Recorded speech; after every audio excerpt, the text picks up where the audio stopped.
여기 하버드대 학생들이 한국인 학생을 보고 내 피부색은 진흙색이라고 말하며 비웃고 있습니다. 한국인 학생이 아무 말도 하지 못하자 그들의 괴롭힘은 더욱 심해졌다고 하는데요. 하버드대 학생들은 교환 학생으로 만나게 된 한국 대학생들에게 이 말을 듣자 충격을 받아 아무 말도 할 수 없었다고 합니다.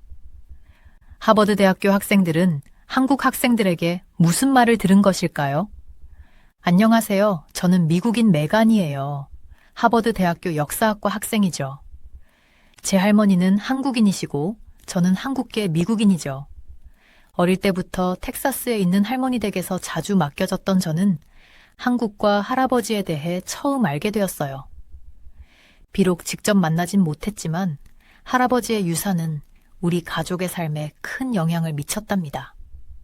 할머니 말씀으로는 할아버지가 엄청 똑똑한 학생이셨대요. 하버드 의과대학에 입학할 정도로 우수했다고 해요. 그런데 한국 전쟁이 터지면서 할아버지의 인생은 예상치 못한 방향으로 흘러갔어요. 나라를 위해 헌신하고 도움이 필요한 사람들을 돕고 싶었던 할아버지는 미국에서의 안락한 삶을 뒤로 한 채 한국행을 선택했죠. 한국에서 할아버지는 할머니를 만나게 되었어요. 할머니는 불굴의 정신과 강인한 의지를 가진 젊은 여성이었대요. 할머니는 간호사로 일하면서 할아버지와 함께 야전 병원에 실려오는 부상당한 군인들을 돌보느라 바쁜 나날을 보냈다고 해요. 전쟁의 혼란과 참상 속에서도 두 분의 사랑은 꽃을 피웠어요. 인간의 마음이 얼마나 강인한지를 보여주는 증거였죠. 하지만 두 분의 이야기가 해피엔딩으로 끝나진 않았어요. 부상병들을 치료하던 중 할아버지는 전사하셨고 할머니는 홀로 불확실한 미래에 맞서야 했죠. 슬픔에 잠긴 채 뱃속의 아이와 함께 안전과 새로운 시작을 위해 할머니는 힘겹게 미국행을 선택했대요. 텍사스 시골 마을에서 자라면서 할머니는 부모님과 선생님 역할을 동시에 해주셨어요. 백인이 대다수인 지역 사회에서 한국계 미국인으로 살아가는 게 항상 쉽진 않았어요. 저는 체구가 작고 아시아인의 특징이 뚜렷해서 같은 반 아이들과 달랐거든요. 하지만 할머니 덕분에 제자리를 못 찾거나 부정적인 시선을 느낀 적은 없었어요. 할머니는 저에게 자아 수용과 정체성을 받아들이는 용기를 주셨죠. 제 삶의 방향을 정할 때가 되자 저는 자연스럽게 역사를 공부하고 싶어졌어요. 할아버지와 할머니의 유산을 기리고 그들의 삶을 만든 세상을 더 잘 이해할 수 있는 길 같았거든요. 그래서 할아버지가 한때 의학을 공부했던 하버드 대학교에 지원했죠. 놀랍고도 기쁘게도 저는 합격했고 곧 학문적 엄격함과 지적 호기심이 넘치는 세계에 빠져들었어요.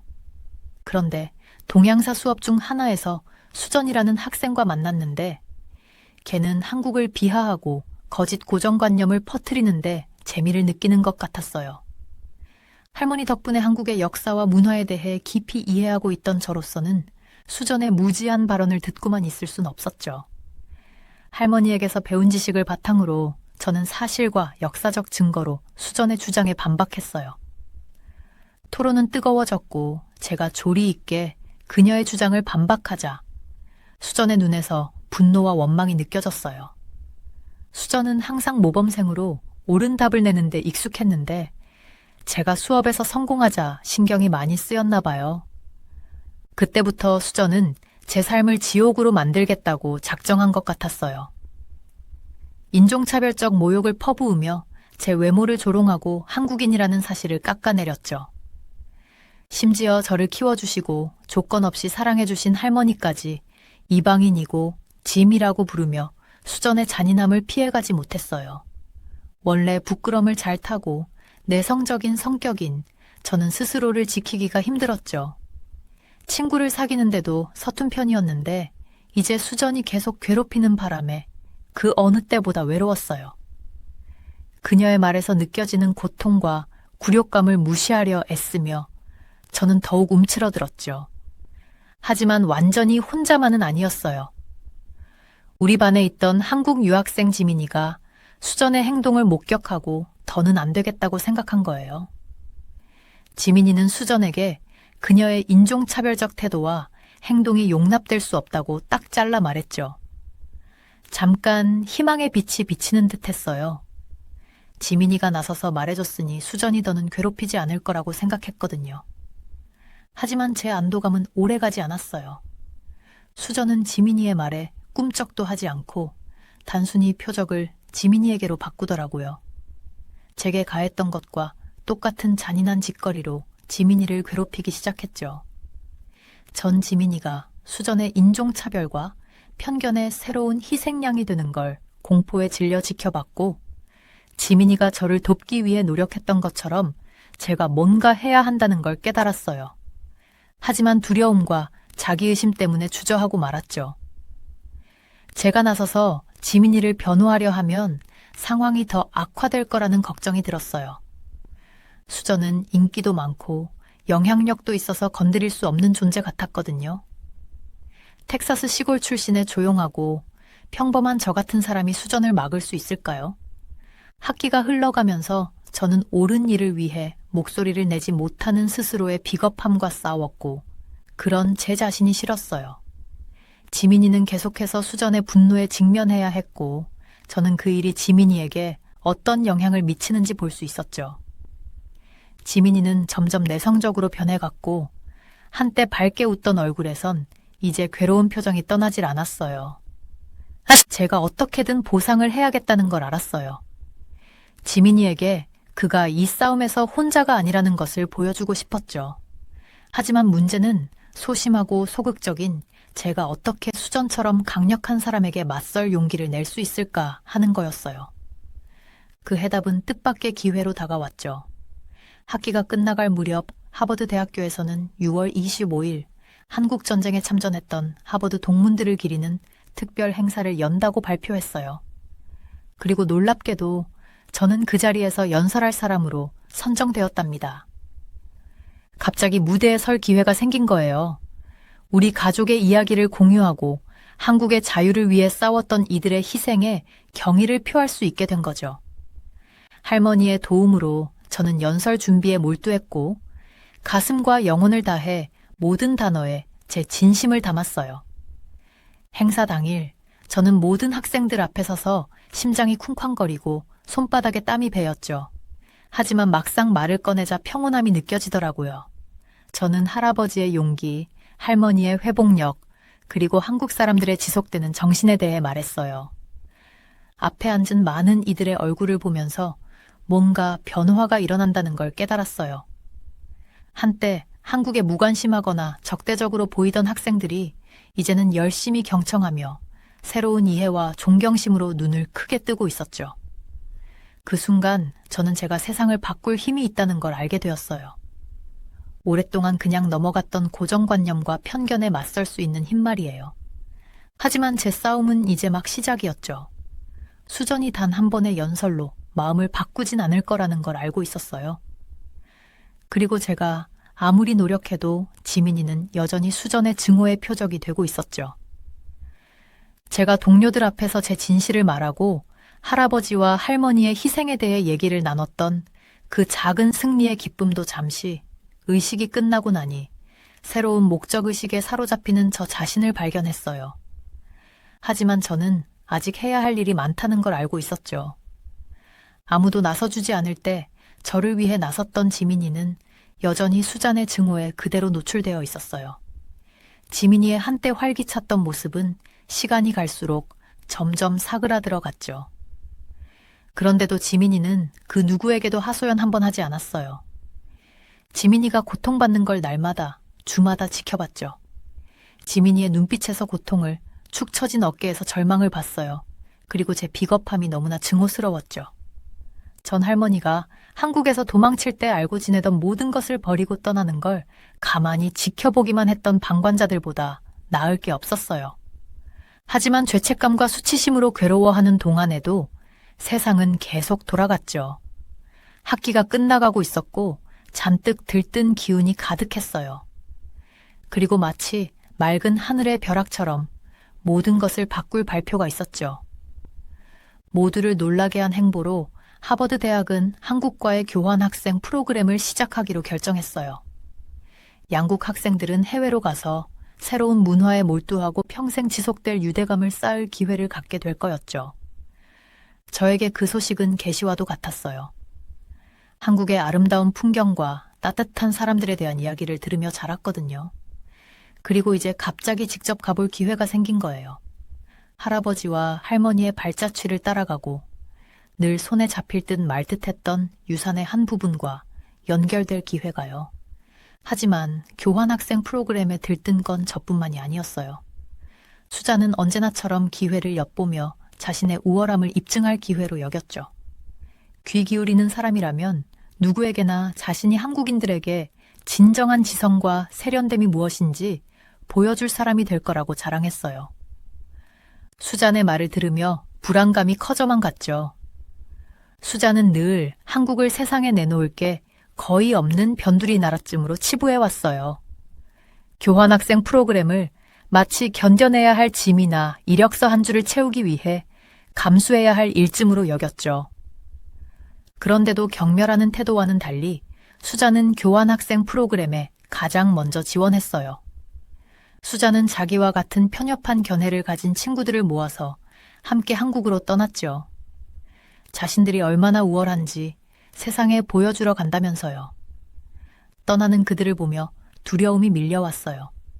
수잔이 한국에 대해 가진 태도가 특별한 게 아니란 걸, 그녀의 편견과 오해를 공유하는 사람들이 많다는 걸 알고 있었거든요.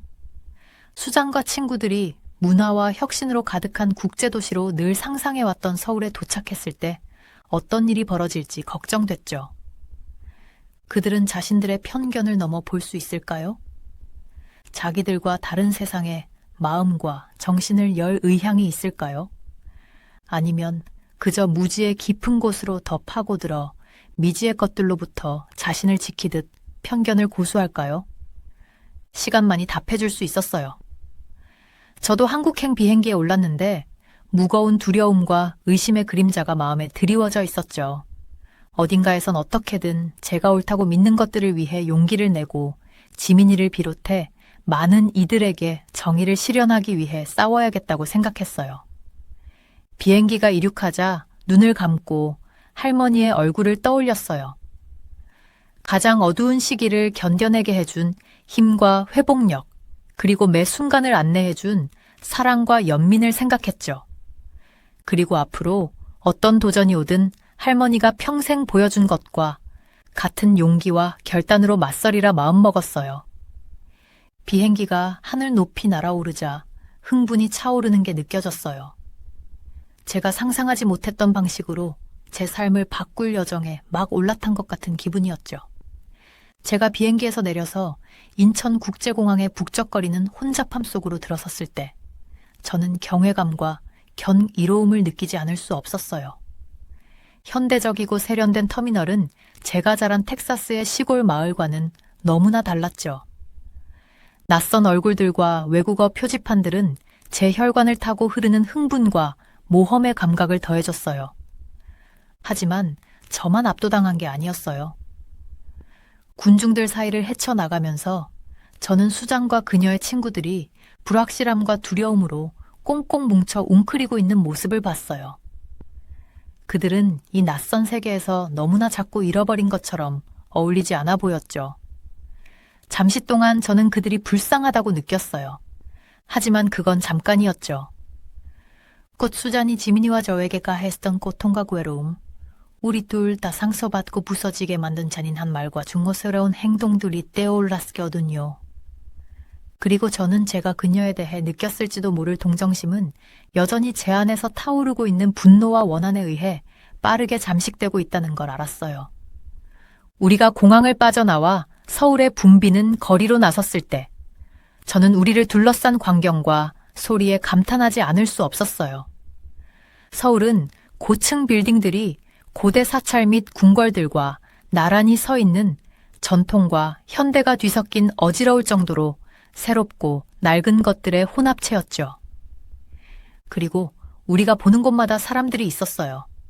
출퇴근하는 사람들, 친구들과 떠들고 웃는 사람들, 제가 본 적 없는 목적의식과 결단력으로 일상생활을 영위하는 사람들이요. 그건 제가 자란 조용하고 졸린 마을과는 대조적이었고, 저는 그 모든 걸 받아들이면서 흥분과 가능성을 느끼지 않을 수 없었죠.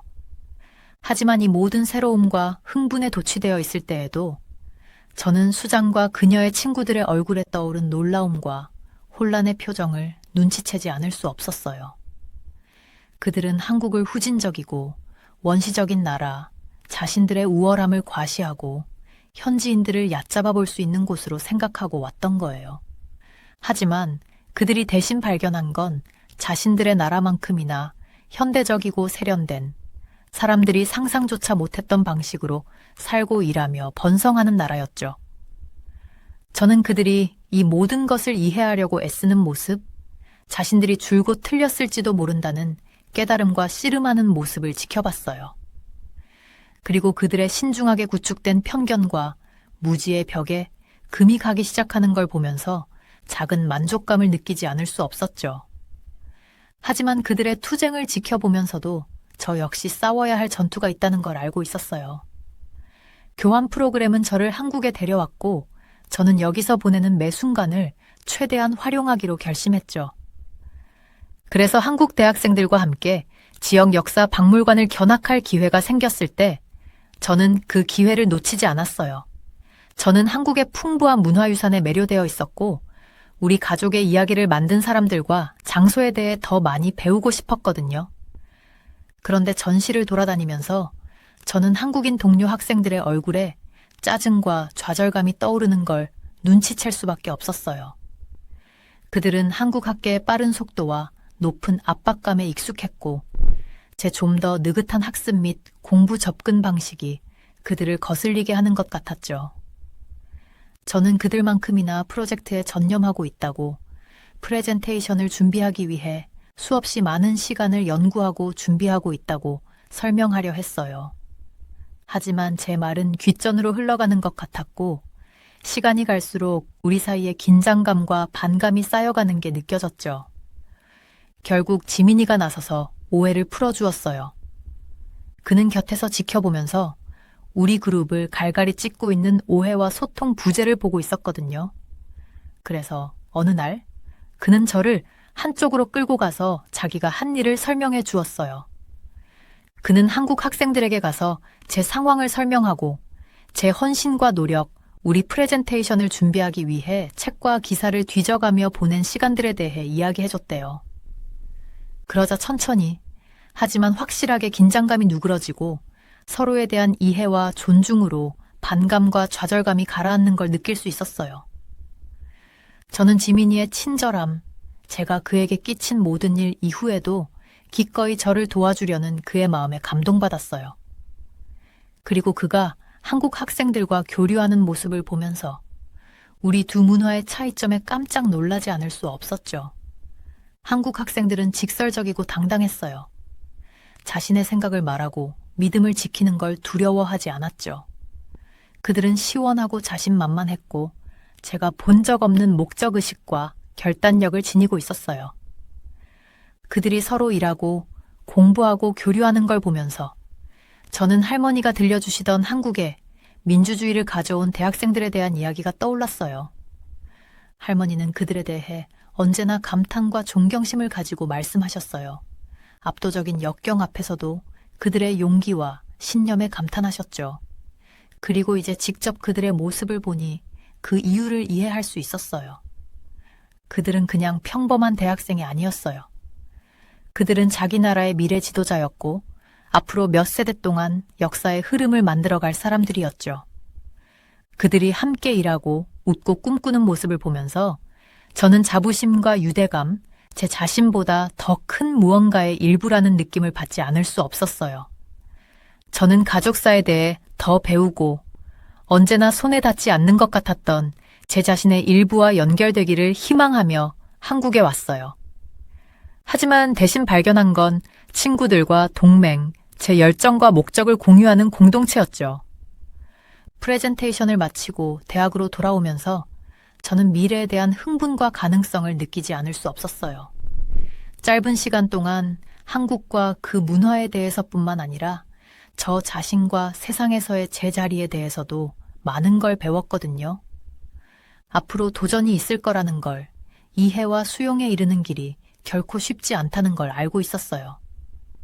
하지만 저는 앞으로 닥칠 일은 무엇이든 직면할 수 있는 힘과 용기가 있다는 걸, 제가 믿는 바를 위해 맞서 싸우고 지민이를 비롯한 수많은 이들이 받아 마땅한 정의를 위해 싸울 힘과 용기가 있다는 걸 알았죠. 그래서 그날 밤 희망과 결의로 가득 찬 마음으로 기숙사로 돌아오면서 저는 앞으로 다가올 미래에 대해 준비가 되어 있다는 걸 알았어요.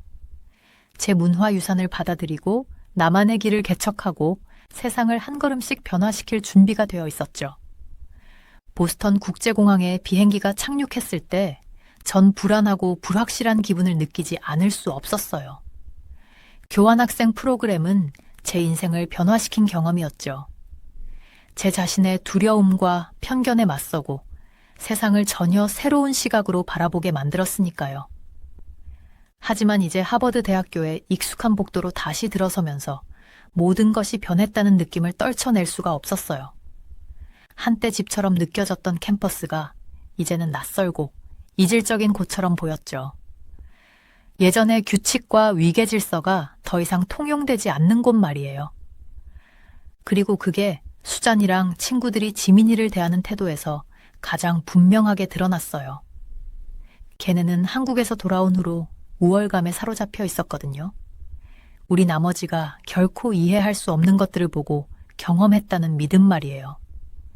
그래서 지민이가 수업 중에 발언을 하거나 토론에 참여하려고 하면 걔네는 재빨리 그의 말을 막으려 들더라고요. 그의 생각과 의견을 무의미하고 중요하지 않은 것으로 치부해버리면서요. 전 지민이가 이 새로운 세상에서 자신의 자리를 찾기 위해 고군분투하는 모습을 지켜봤어요.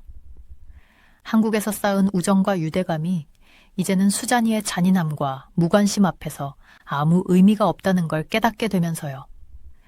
그리고 전 더 이상 가만히 앉아서 그가 조용히 고통받는 걸 볼 수 없다는 걸 알게 됐죠. 뭔가 해야만 했어요. 제가 믿는 바를 위해 일어서서 지민이를 비롯해 수많은 사람들이 받아야 할 정의를 위해 싸워야 했죠.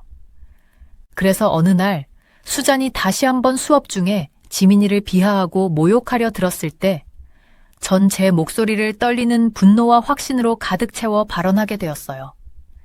전 수잔에게 이제 됐다고 그녀의 행동이 용납될 수 없으며 더는 묵과되지 않을 거라고 말했죠.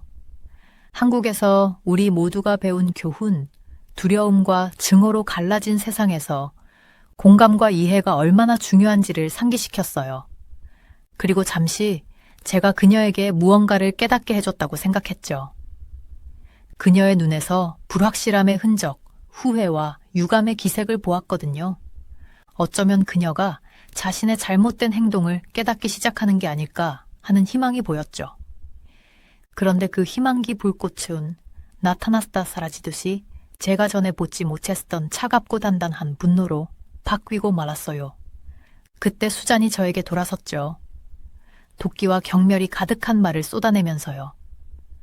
저를 배신자라고 다른 누구도 믿지 않는 이국적인 이상을 위해 제 부류의 사람들에게 등을 돌린 변절자라고 불렀어요. 그녀는 제가 결코 그들 중 하나가 될 수 없을 거라고 수능과 복종을 무엇보다 중요시 여기는 세상에서 영원히 외부인으로 남을 거라고 말했죠. 잠시 동안 제 결심이 흔들리는 것 같았어요. 전 항상 수줍고 내성적인 사람이었거든요. 무리에 끼지 못하는 사람 말이에요. 그리고 이제 수잔의 분노와 적대감에 맞서면서 태풍에 휩쓸린 낙엽처럼 작고 보잘것없다고 느낄 수밖에 없었죠. 하지만 그때 할머니께서 가르쳐주신 교훈이 떠올랐어요. 가장 어두운 시기에도 저를 이끌어주셨던 용기와 회복력에 관한 이야기들 말이에요. 그리고 물러설 수 없다는 걸 알았죠. 대가가 뭐든 간에 제가 믿는 바를 위해 일어서야 한다는 걸요. 그래서 지민이와 함께 전 제가 한 번도 느껴보지 못한 선명함과 힘으로 목소리를 높여온 학교 앞에 서게 되었어요. 전 수장과 친구들이 보여준 인종차별과 편협함에 대해 그들에 맞서 감히 목소리를 높이는 사람들을 어떻게 공격하고 괴롭혔는지에 대해 이야기했죠. 한국에서 우리 모두가 배운 교훈에 대해 두려움과 증오로 갈라진 세상에서 공감과 이해가 얼마나 중요한지에 대해 말했어요. 제가 말하는 동안 변화의 물결을 느낄 수 있었어요. 한때 수잔의 영향력에 움츠러들었던 학생들이 이제는 목소리를 내기 시작했고 차별과 편견에 대한 자신들의 이야기를 공유하기 시작했거든요. 학교 당국도 주목하기 시작했고 얼마 지나지 않아 하버드의 인종차별과 괴롭힘 의혹에 대한 공식 조사가 시작되었죠. 그리고 이 모든 과정에서 지민이랑 전 함께 섰어요. 차이를 만들고 옳은 일을 위해 일어서며 우리 둘 다 믿었던 정의를 위해 싸우겠다는 의지로 하나가 되어서요. 결국 수잔이랑 친구들은 자신들의 행동에 책임을 져야 했어요. 대학에서 퇴학당하고 증오와 편협함을 더는 용납하지 않는 세상에서 그들의 미래는 불확실해졌죠. 그리고 저 자신도 상상조차 못했던 방식으로 변화했어요. 한때 배경 속으로 조용히 사라지길 좋아하던 수줍고 내성적인 소녀는 이제 없어요. 대신 자존감 있고 무엇을 믿는지 알며 그것을 위해 당당히 맞설 줄 아는 젊은 여성으로 바뀌었죠. 저는 짧은 시간 동안 정말 많은 걸 배웠어요. 한국과 한국 문화에 대해서뿐만 아니라 저 자신과 제가 이 세상에서 어떤 위치에 있는지에 대해서도요. 그리고 그 교훈들을 앞으로의 인생 내내 간직할 거예요. 앞으로 맞닥뜨릴 어떤 도전과 장애물을 헤쳐나가는데 그것들이 저를 인도해 줄 테니까요. 지나온 모든 일들을 돌아보면 제가 겪은 놀라운 여정에 감탄하지 않을 수 없어요. 처음 하버드 캠퍼스에 발을 디뎠던 순간부터 한국에서의 교환학생이라는 인생을 바꾼 경험, 수잔과 친구들과의 마지막 대결까지 그 모든 발걸음 하나하나가 용기와 결단, 그리고 우정과 사랑에 끈질긴 유대의 힘을 증명하는 거였어요. 그리고 앞으로를 내다보면 더 많은 도전과 장애물이 기다리고 있다는 걸 알아요. 세상은 복잡하고 두려운 곳이에요. 분열과 갈등, 증오와 편협함으로 가득한 곳이죠. 하지만 희망도 있다는 걸 압니다. 지민이와 저처럼 옳은 일을 위해 맞설 용기가 있고 정의와 평등을 위해 싸우며 작은 발걸음으로 세상의 변화를 만들어내려는 사람들 말이에요. 그래서 저는 하버드를 졸업하고 제 인생의 새로운 챕터를 시작할 준비를 하고 있어요. 설렘과 가능성을 안고서요. 앞으로 무슨 일이 닥치든 그것에 맞설 힘과 용기가 있다는 걸, 제가 믿는 것을 위해 일어설 것이며 세상을 변화시킬 거라는 걸 확신하면서요. 결국 그게 삶의 전부니까요. 우리가 내리는 선택, 취하는 행동, 남기는 유산에 관한 것 말이에요.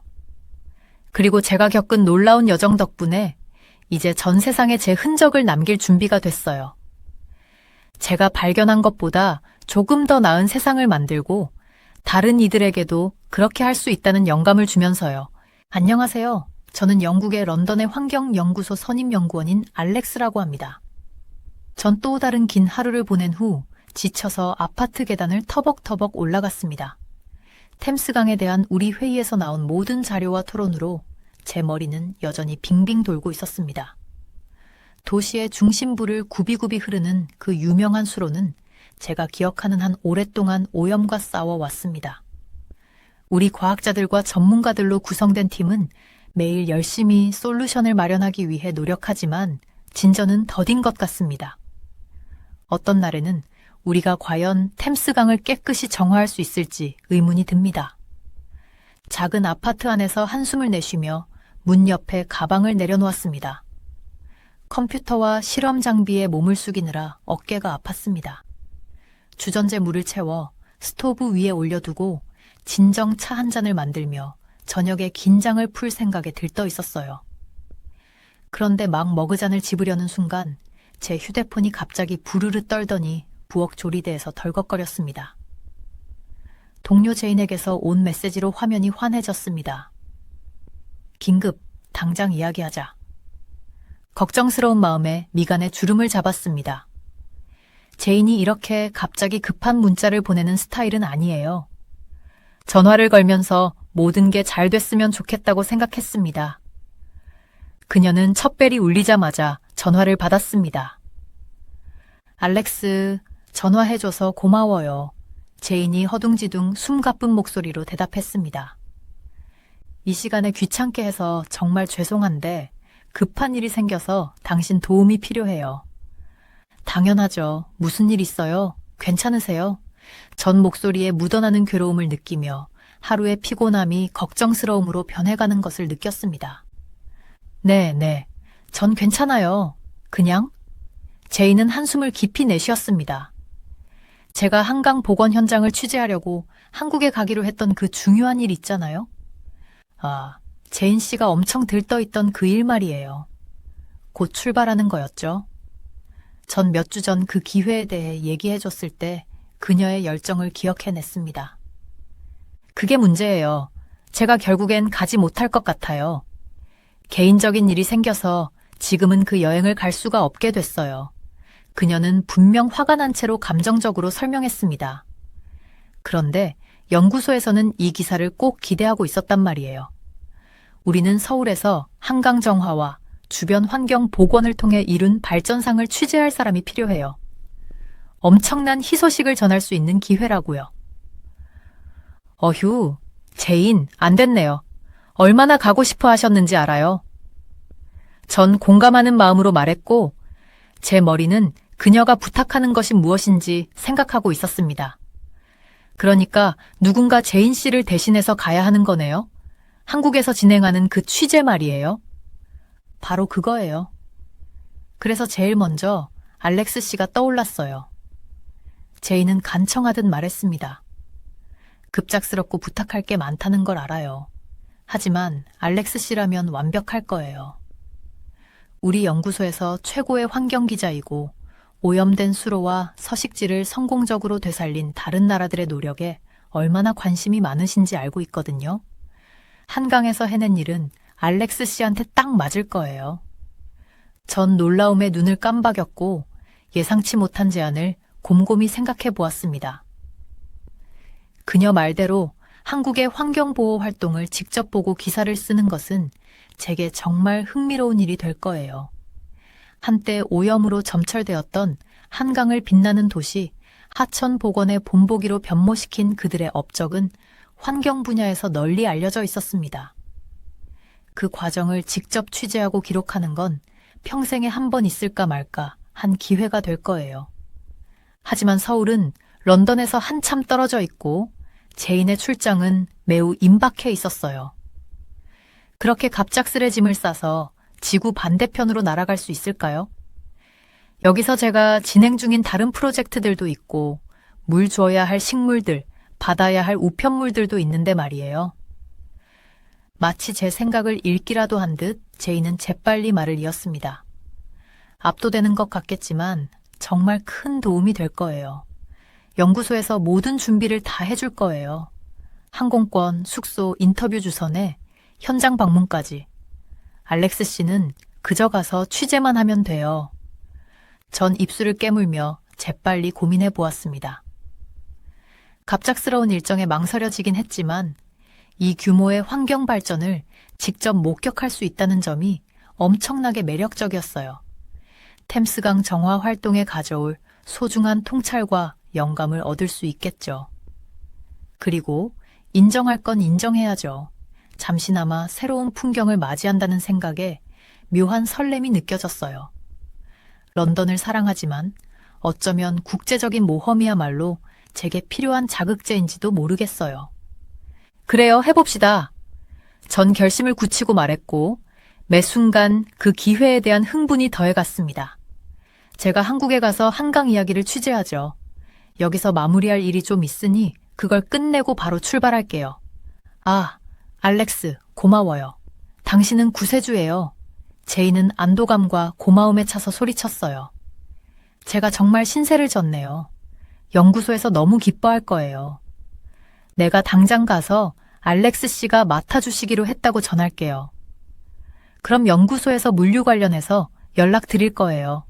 정말 고마워요. 진심으로요. 몇 마디 더 고마움과 작별 인사를 나눈 후 전화를 끊고 아파트 창밖을 응시하며 저녁 시간에 닥친 이 뜻밖의 반전에 감탄했습니다. 짧은 통화 한 번으로 조용한 휴식을 상상하던 제 모습이 동아시아로 떠날 채비를 갖추는 모습으로 바뀌어버렸어요. 기다리고 있는 모험에 대한 기대감에 벌써 아드레날린이 솟구치고 있었습니다. 몇 년 동안 한국의 환경 성공 사례를 멀리서나마 지켜봐 왔는데 이제 직접 눈으로 볼 기회를 잡게 된 거예요. 제가 읽은 바로는 최근 수십 년간 한강의 변화가 눈부셨다고 해요. 한때는 오염으로 몸살을 앓고 사람이 접근조차 할 수 없었던 강이 이제는 맑은 물과 번성하는 생태계, 복원된 공간을 만끽하는 사람들로 가득 찬 강변 공원과 산책로를 자랑한다니까요. 수세기 동안 하수와 산업 폐기물로 얼룩진 우리의 상징적인 템스강에 익숙한 런던 사람으로서는 그게 정말 현실일까 싶을 정도예요. 그들만의 비결이 뭘까요? 서울이 한강에서 보여준 성공이 세계 각국의 다른 도시들에게 줄 수 있는 교훈은 무엇일까요? 아무리 황폐해진 도심 하천이라도 되살릴 수 있다는 걸 보여주는 거겠죠. 이제는 미지근해진 차를 마시며 한국에서 직접 취재하며 파헤쳐보고 싶은 질문들로 머리가 가득 찼어요. 환경적 책임감을 잃지 않으면서도 급격한 발전을 이뤄낸 서울의 붐비는 거리와 높이 솟은 마천루가 눈앞에 그려졌습니다. 대도시 한복판을 가로지르는 한강의 반짝이는 수변 풍경, 자연의 아름다움을 도심에서 회복해낸 그 모습이 상상되더군요. 지구 반대편에서 기다리고 있을 풍경과 소리 통찰력을 생각하니 벌써 가슴이 두근거렸어요. 이것이야말로 제가 살아 숨쉬는 현장 중심의 해법, 지향적 환경 취재였습니다. 지속 가능성의 성공 사례를 기록하고 그 방식을 세상에 알리는 기회였죠. 그날 밤 잠은 쉽게 오지 않을 것 같았어요. 작은 식물들로 꾸며진 제 아파트를 둘러보니 일과 관련된 서류와 과학 저널 더미, 과거 취재 여행에서 찍은 사진들이 보였습니다. 그 광경을 보며 이제 색다른 신규 모험이 시작되리라는 걸 알 수 있었습니다. 아침에는 동료들에게 제가 자리를 비운다는 걸 알리고 맡은 일을 다른 이에게 부탁하고 무엇을 챙길지 정리해야 할 거예요. 하지만 지금은 상상의 나라를 마음껏 펼쳐보려 해요. 한강에 시원하게 흐르는 물결, 강변 너머로 펼쳐진 서울의 열기, 어떻게 한 하천이 그토록 감동적인 생태적 변화를 겪어낼 수 있었는지에 대한 끝없는 의문을 떠올릴 수밖에 없었어요. 비행기가 몽실몽실한 흰 구름을 뚫고 내려오는 동안 저는 코를 작은 창문에 붙이고 한국을 처음 보게 될 것을 간절히 기다리고 있었습니다. 서울의 모습이 저 아래로 펼쳐졌어요. 끝없이 펼쳐진 회색 건물들과 거미줄처럼 얽힌 도로들, 그 사이사이 점처럼 박힌 녹지까지. 거대한 손가락 같은 마천루가 하늘을 향해 뻗어 있는 가운데 화려한 기와지붕을 얹은 고풍스러운 궁궐들이 이곳저곳에 자리 잡고 있었죠. 정말 놀라운 광경이었어요. 오래된 것과 새로운 것이 이 매혹적인 곳에서 완벽하게 어우러진 걸 보여주는 그림 같았습니다. 인천국제공항에 내리는 게 마치 미래로 발을 내딛는 것 같았어요. 번쩍이는 철제와 깨끗한 유리, 매끄러운 대리석 바닥으로 된 터미널은 SF 영화에 나올 법했죠. 모든 게 너무 반짝반짝하고 새 것 같았어요. 한국어와 영어로 된 표지판이 반짝였고 사람들은 온갖 언어로 제잘거리며 분주히 지나갔죠. 저쪽에서 굴러가는 건 누군가의 가방을 실은 로봇인가요? 심지어 공기마저 답답했던 비행기 안과는 달리 깨끗하고 상쾌한 냄새가 났어요. 출입국 심사는 순식간에 끝났습니다. 말끔한 제복을 입은 심사관들이 신속하게 제 여권을 확인하고는 공손하게 고개 숙여 서울에 온 걸 환영해 주더라고요. 한 분은 심지어 택시 타는 곳까지 안내해 주셨죠. 와, 모두가 너무 친절하고 도움이 되는 분들이었어요. 밖에 나와서 택시 줄을 따라 걸으며 끝없이 이어지는 검은색과 은색 차들을 살펴봤어요. 마침내 친절해 보이는 기사 아저씨가 절 향해 손을 흔드시더라고요. 트렁크를 열더니 제 무거운 가방을 직접 들어 올리려고 하시는 거예요. 공항을 떠나 달리는 내내 저는 눈을 뗄 수가 없었죠. 모든 걸 빨리 흡수하고 싶었거든요. 고속도로는 땅 위로 한없이 높이 솟아 있었고 그 아래로는 한강이 서울을 관통해 흐르고 있었어요. 햇빛에 반짝이는 모습이 정말 아름다웠죠. 이 위에서 보니 장난감처럼 보이는 배들이 넓고 푸른 물 위를 떠다녔답니다. 서울 시내에 있는 제 호텔까지 가는 길은 새로운 광경과 소리, 냄새가 잘 어우러지는 도시였습니다. 구름에 닿을 듯 우뚝 솟은 아파트 건물들을 횡단했죠. 몇 블록마다 생기 넘치는 재래시장이 있었는데 각 좌판마다 색색의 채소와 톡 쏘는 김치, 처음 보는 온갖 먹거리들이 수북이 쌓여 있더라고요. 구워지는 고기 냄새와 지글지글 볶아지는 양념 냄새가 택시에 열린 창문으로 스며들었죠. 수많은 택배 오토바이가 겁없이 차 사이를 누비며 빵빵 거렸어요. 꼬불꼬불한 나무 밑에서 할아버지들이 담뱃대를 물고 벤치에 앉아 계신 모습도 보였죠. 깔깔거리는 책가방 맨 아이들이 종이컵에 담긴 쫄깃한 떡볶이를 먹으며 지나갔어요. 볼거리가 너무 많아서 정신을 못 차릴 지경이었답니다. 도심으로 다가갈수록 좁은 골목길은 넓고 나무가 늘어선 대로로 바뀌었어요. 세련된 젊은이들이 유행하는 정장 차림으로 휴대폰 화면에 눈을 붙이고 성큼성큼 걸어갔죠. 최신 삼성기기나 케이팝 밴드 광고가 빽빽한 대형 광고판이 번쩍였고요. 멀리 고풍스러운 궁궐들이 환하게 빛나는 고층 건물 사이에 아늑하게 자리 잡고 있었어요. 전통적인 것과 현대적인 것의 조화로움을 어디서든지 볼 수 있어서 정말 좋았답니다. 앞으로 2주 동안 머물 곳은 서울에 돋보이는 유리탑인 롯데호텔이었죠. 일할 때 주로 묵는 아늑한 민박집에 비하면 이곳은 완전 럭셔리 그 자체였어요. 웃으면서 허리를 숙이는 벨보이 분이 제 짐을 반드시 들겠다고 하시며 거대한 추상 조각상과 졸졸 흐르는 분수가 있어 미술관 같은 로비로 절 안내하셨죠. 방에 들어서자 숨이 멎을 뻔했어요. 바닥에서 천장까지 이어진 창문으로 한강과 도시 너머 산들이 멋진 경치로 펼쳐졌거든요. 통통한 베개가 수북이 쌓인 4명도 누울 만큼 푹신한 침대. 반질반질 윤이 나는 마룻바닥은 제 얼굴이 비칠 정도였답니다. 때 묻지 않은 욕실에는 수영할 만큼 깊은 욕조까지, 그리고 책상이라니 에스프레소 머신에 누르기도 겁날 정도로 신비한 버튼이 10몇 개는 되는 것 같았어요. 웃음이 터져 나왔죠. 제 런던 원룸 아파트가 옷장 안에 들어갈 수 있을 것 같더라고요. 하지만 이 방을 여유롭게 즐길 시간이 없었어요. 한강 환경청의 정민 씨를 만나기로 한 약속 시간이 시계를 힐끗 보니 이런 고작 20분밖에 안 남았네요. 급히 몸단장을 하고 가장 프로페셔널해 보이는 블레이저를 걸치고 노트를 챙겨 택시를 잡으러 뛰어내려갔죠. 정민 씨가 제안한 약속 장소는 강가 근처에 있는 전통찻집이었어요. 작은 나무 건물 앞에서 택시에서 내리자 녹차와 연꽃 향기가 포근하게 절감싸 안았죠. 문 위의 풍경이 졸졸 흐르는 강물 소리와 어우러져 울렸답니다. 안으로 들어가 신발을 벗고 복도를 지나자 푹신한 방석이 깔린 낡은 나무 마룻바닥에 양말 신은 발이 푹 빠졌어요. 직원분이 절 안내해 건물 뒤편에 있는 별실로 모셨죠.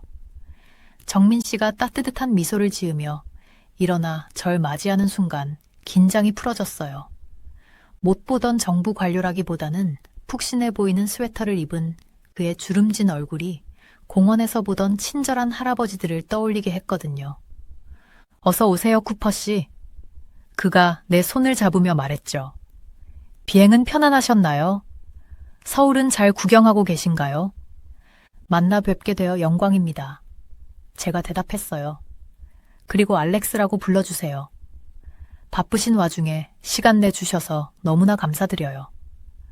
그는 제 감사 인사를 가볍게 흘리며 제가 더 감사하죠. 한강에서의 성과를 나누는 일은 언제나 즐거운 일이에요. 그런데 먼저 차부터 마시죠. 라고 말씀하셨어요. 정민 씨는 연한 찻잔에 녹차잎을 넣고 뜨거운 물을 붓는 법을 알려주셨죠. 곧 흙내음, 나는 풀 향기가 작은 공간을 가득 메웠어요. 이 의식 자체에 지끈거리는 신경이 차분히 가라앉는 것 같았답니다. 우린 차를 홀짝이며 잔마다 맛을 음미했고, 그러는 동안 정민 씨가 한강에 대해 들려주기 시작했죠. 자랑스러운 부모처럼 한강을 사랑하는 마음이 그의 눈에서 빛났어요. 한강은 서울의 심장이자 영혼입니다. 그가 입을 열었어요. 불과 몇십 년 전만 해도 한강이 오염으로 질식해 만지기조차 위험했다는 게 믿기지 않죠. 1960에서 70년대 한국이 급속도로 산업화될 때 공장들은 폐기물을 강에 직접 버렸어요. 한강은 회색빛이 돌며 생명이 없었죠. 전 마치 런던의 템스강처럼 떠올려 봤어요. 비릿한 표면 위로 죽은 물고기들이 둥둥 떠다니고 강둑에는 쓰레기가 뭉쳐있는 모습으로요. 생각만 해도 속이 울렁거렸죠. 하지만 창밖으로 보이는 한강은 너무나 맑고 깨끗해 보였답니다. 그래서 무엇이 바뀌었나요? 제가 물었죠. 어떻게 강에 다시 생명을 불어넣었죠. 1988년 올림픽 유치가 진짜 전환점이 되었습니다. 내일 직접 보시는 게 도움이 많이 될 것입니다. 그리고 다음날 저희는 아침 먹고 바로 한강공원으로 향했죠. 날씨가 너무 좋더라고요. 햇살이 반짝이는 물결을 보니까 예전에 오염이 심했던 강이라고는 믿기지가 않더라니까요. 지금은 깨끗하고 생기 넘치는 곳이 되었어요. 공원 안에는 사람들로 북적였어요. 가족들은 파스텔톤 돗자리를 펴고 맛있어 보이는 음식들을 꺼내서 소풍을 즐기고 있었고, 아이들은 뛰어다니며 웃고 떠들었죠. 노부부님들은 손잡고 공원을 산책하시면서 정담을 나누고 계셨어요. 공원을 가로지르는 산책로에서는 조깅하는 분들이 활기차게 달리고 계셨고, 자전거 도로에서는 멋진 차림의 사이클 선수처럼 보이는 분들부터 평범한 복장에 소박한 자전거를 타신 분들까지 다양한 사람들이 싱싱 달리고 있었죠. 그런데 정말 놀라웠던 건 공원이 얼마나 깨끗하게 관리되고 있는지예요. 길바닥이고 잔디밭이고 나무 밑이고 강가고 어디 하나 쓰레기 조각 하나 없이 말끔하더라고요. 쓰레기통도 가지런히 비워져 있고요. 그 모습이 정말 감동적이었어요. 시민 여러분이 정성껏 공원을 가꾸고 지키고 계신 게 느껴졌거든요. 한참을 걷다 보니 야외 운동기구 설치된 곳이 나왔어요. 어린아이부터 어르신까지 다양한 세대가 함께 운동을 하는 모습이 정말 보기 좋더라고요. 기구들도 튼튼하고 새 것처럼 깨끗하게 관리되어 있었어요. 주민 여러분이 공동으로 사용하는 시설을 얼마나 소중히 여기고 아끼시는지 알 수 있었죠. 한강이 내려다 보이는 카페 테라스에 앉아 점심을 먹게 되었는데 거기서 서울대학교 이 교수님을 만나 뵙게 되었어요. 교수님께서 한강 정화 활동에 대해 귀한 말씀을 들려주셨죠. 한강이 깨끗해진 데는 정부와 기술의 힘만이 아니라 시민들의 자발적인 노력이 컸다고 하시더라고요.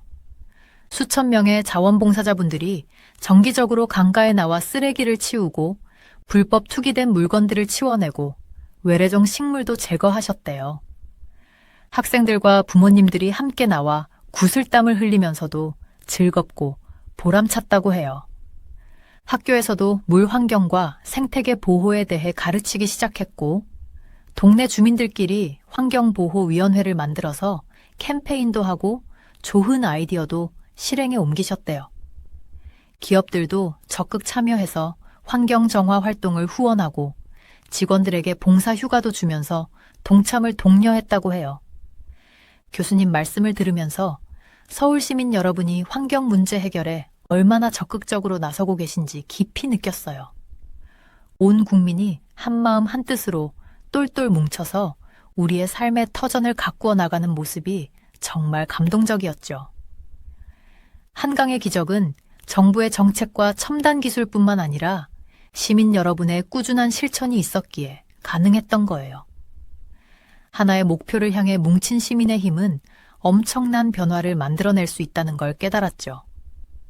저는 서울에서의 경험을 런던에 돌아가서도 잊지 않을 거예요.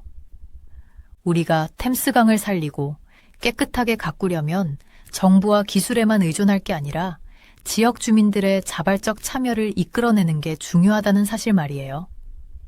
이 공원에서 연을 날리는 가족의 행복한 표정을 보면서 제 고향 런던의 모습을 그려봤어요. 우리도 서울의 기적을 본받아 시민들이 힘을 모은다면 우리의 템스강도 반드시 살릴 수 있을 거라는 확신이 들더라고요. 석양에 물든 한강과 도시의 스카이라인이 정말 아름다웠어요.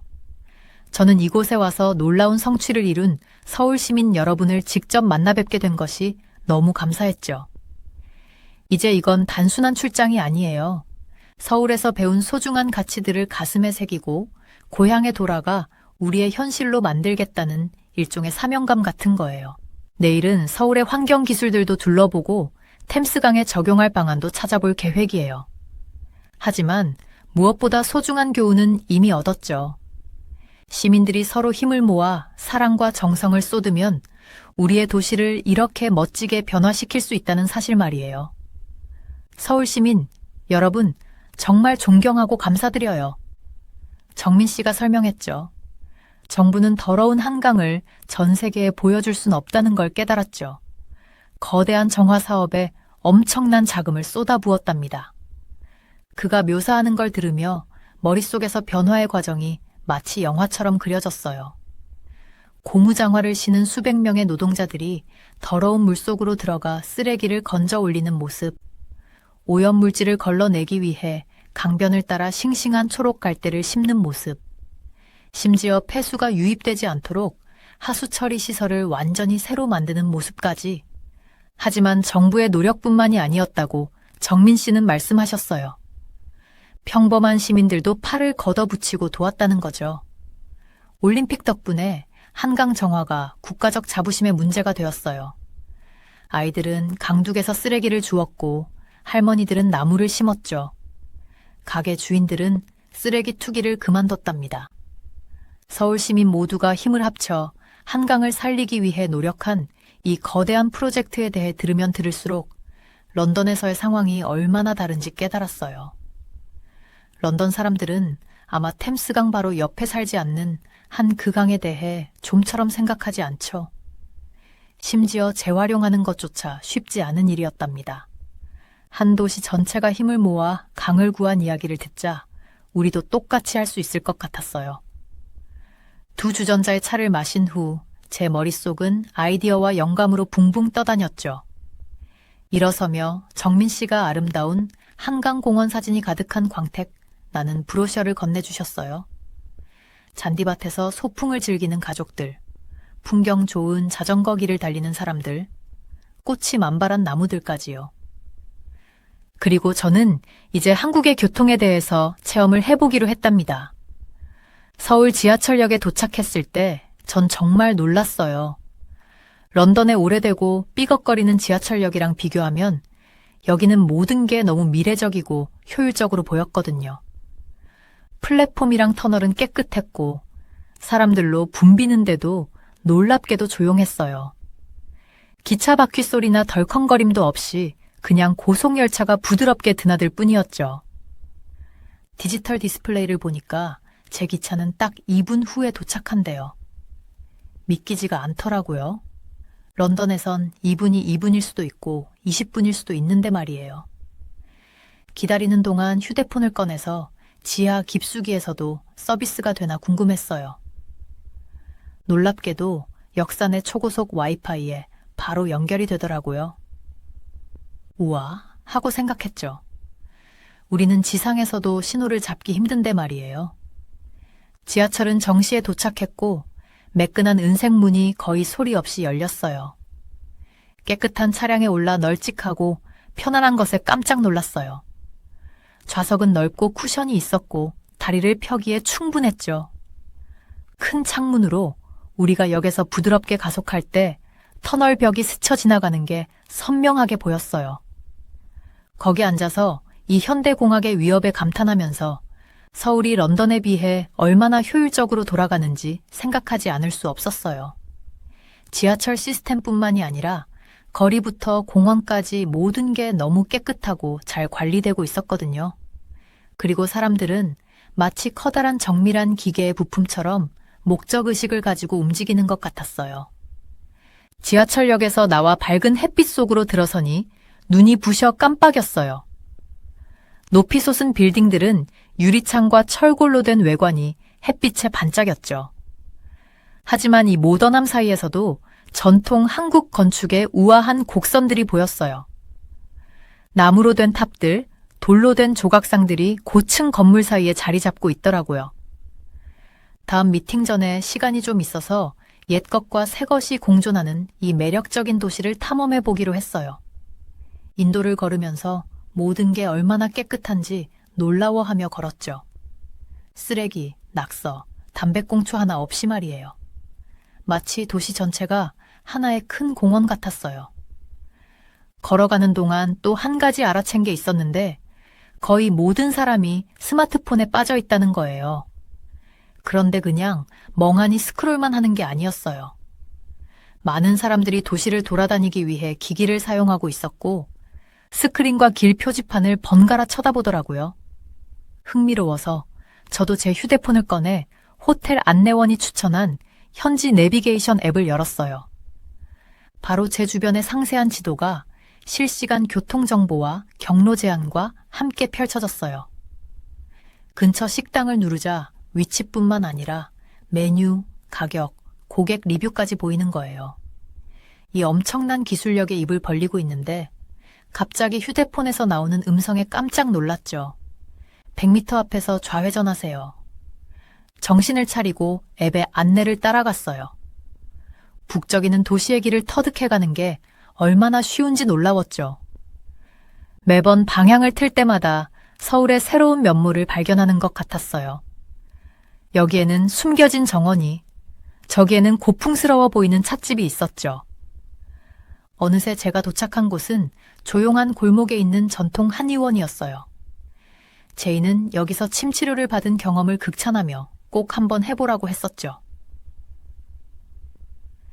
저는 반신반의했지만 호기심도 생겼어요. 첨단 기술로 가득한 이 도시에서 이 고대의 치료법은 어떻게 융합될까요? 안으로 들어서자마자 평온한 분위기에 압도되었어요. 공기에선 약초와 향의 은은한 향기가 났고 배경에선 부드러운 기악이 흘러나왔죠. 웃는 얼굴의 접수원이 저를 맞이하더니 아늑한 치료실로 안내했어요. 거기서 느슨하고 편안한 옷으로 갈아입었죠. 치료대에 누워있자 50대쯤 되어 보이는 고요한 인상의 의사 선생님이 제 맥과 혀를 조심스럽게 살폈어요. 건강과 생활 습관에 관한 질문을 하시더니 제 대답에 깊이 고개를 끄덕이셨죠. 그리고는 부드러운 손길로 제 몸 여기저기에 가느다란 바늘을 놓기 시작했어요. 통증이 있을까봐 긴장했는데 놀랍게도 거의 아무 느낌이 없었어요. 살짝 따끔한 정도? 누워있자니 긴장이 풀리면서 마음이 평온해지고 집중이 되는 게 느껴졌어요. 의사 선생님은 아무 말씀 없이 정확하고 의미 있는 동작으로 치료를 계속하셨죠. 시간이 흐르는 동안 서울에서 목격한 많은 대조적인 모습들을 되새겨 보았어요. 전통 한의원의 영원한 평온함과 대조를 이루는 지하철 시스템의 매끄러운 효율성 말이에요. 일상의 모든 면에 스며든 최첨단 기술과 고대의 관습과 방식에 대한 깊은 존경심의 균형. 하지만 이러한 대조는 뭔가 부조화스럽거나 모순되게 느껴지지 않았어요. 오히려 서로 보완하면서 한국만의 독특한 조화를 만들어내는 것 같았죠. 마치 이 도시가 뿌리를 잃지 않으면서 발전을 수용하는 방법을 찾은 것처럼요. 영감을 주면서도 겸손하게 만드는 섬세한 균형이었어요. 치료가 끝나갈 무렵 저는 깊은 평화로움과 안정감을 느꼈어요. 의사 선생님은 미소를 지으시며 향기로운 한방차 한 잔을 건네주셨고 저는 고마운 마음으로 홀짝였죠. 감사 인사를 전하면서 육체적으로뿐만 아니라 정신적, 정서적으로도 얼마나 활력을 되찾았는지 놀라워했어요. 다시 서울의 붐비는 거리로 나왔을 때 새로운 눈으로 이 도시를 바라보게 되었어요. 빛나는 마천루와 고대 사찰, 첨단 기기와 전통 공예품. 이 모든 것이 이곳을 특별하게 만드는 풍성한 테피스트리의 일부였죠. 그리고 그 중심에는 사람들이 있었어요. 근면하고 절제력 있고 유산을 깊이 자랑스러워하는 사람들 말이에요. 호텔로 돌아오는 길에 지난 며칠 동안 보고 경험한 모든 것에 대해 계속 생각하지 않을 수 없었어요. 서울은 제게 환경 지속 가능성이 기술이나 인프라에 관한 것만이 아니라는 것을 보여줬어요. 사람에 관한 것이었죠. 공동의 목표에 대한 헌신에 관한 것이었어요. 어디서 왔는지 잊지 않으면서 앞으로 나아가는 방법을 찾는 것에 관한 거였죠. 그리고 아마도 가장 중요한 것은 함께 노력하는 힘에 관한 거였어요. 재능과 자원과 결단력을 모아 힘을 합칠 때 우리가 이룰 수 있는 것에는 한계가 없다는 생각 말이에요. 오염된 강을 정화하든 세계적인 도시를 건설하든 핵심은 작은 것부터 시작해서 한 걸음 한 걸음 계속 나아가는 거라는 것. 런던행 비행기에 오르면서 새로운 목적의식과 영감을 느꼈어요. 고국에서 맞닥뜨릴 도전들이 벅차고 앞으로의 길이 길고 험난할 거라는 걸 알았지만 우리 안에 변화를 만들어낼 힘이 있다는 것도 알게 되었죠. 우리가 살고 싶은 세상을 만들어낼 힘 말이에요. 그래서 구름 낀 서울의 하늘로 이륙하면서 저는 저 자신과의 약속을 했어요. 여기서 배운 교훈을 가져가 고국에 적용하고 서울의 놀라운 변화의 이야기를 널리 알리며 우리 모두를 위한 더 밝고 더 깨끗하고 더 지속 가능한 미래를 만드는데 제 역할을 다하기로 말이에요. 아래로 펼쳐진 광활한 도시를 내려다보며 오랜만에 희망과 가능성을 느꼈어요. 한강의 기적은 단순히 환경 회복의 이야기가 아니에요. 인간 정신의 회복력과 독창성을 보여주는 증거였던 거죠. 그리고 그건 우리가 세계 어느 곳에 있든 배울 만한 가치가 있는 교훈이라는 걸 깨달았답니다. 위에 다른 따뜻한 사연들도 있으니 꼭 시청해주세요. 구독과 좋아요 부탁드릴게요. 끝까지 시청해주셔서 감사합니다. 그럼 내일 또 만나요.